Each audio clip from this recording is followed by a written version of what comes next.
Okay, so, well, very important ho na moving forward, ilang linggo na lang po papuntang State of the Nation Address, no, kung saan magkakaroon po ng botohan ng Senate President, magkakaroon po ng botohan ng House Speaker. Hindi po pwedeng mawala sa pagbabantay ng ating pong mga kababayan, yung usapin pa rin po ng delay dito po sa Senate impeachment trial. No? So, I'm quite certain yung pong Kongreso handa po ito to proceed with a full-blown trial. Hopefully, maging handa rin po talaga yung Senado.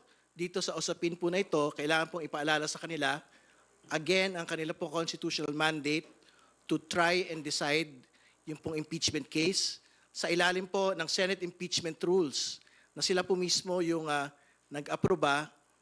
Wala pong nakalagay doon na motion to dismiss.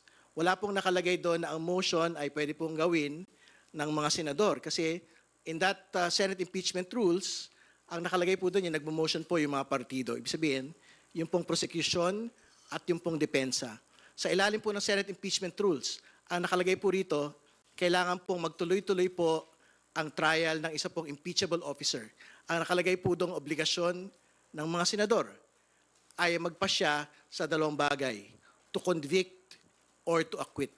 Wala pong nakalagay doon na motion to dismiss. So, hopefully, as in the soonest possible time, after the State of the Nation Address, magtuloy-tuloy na po yung impeachment po ni Vice President Sara Duterte.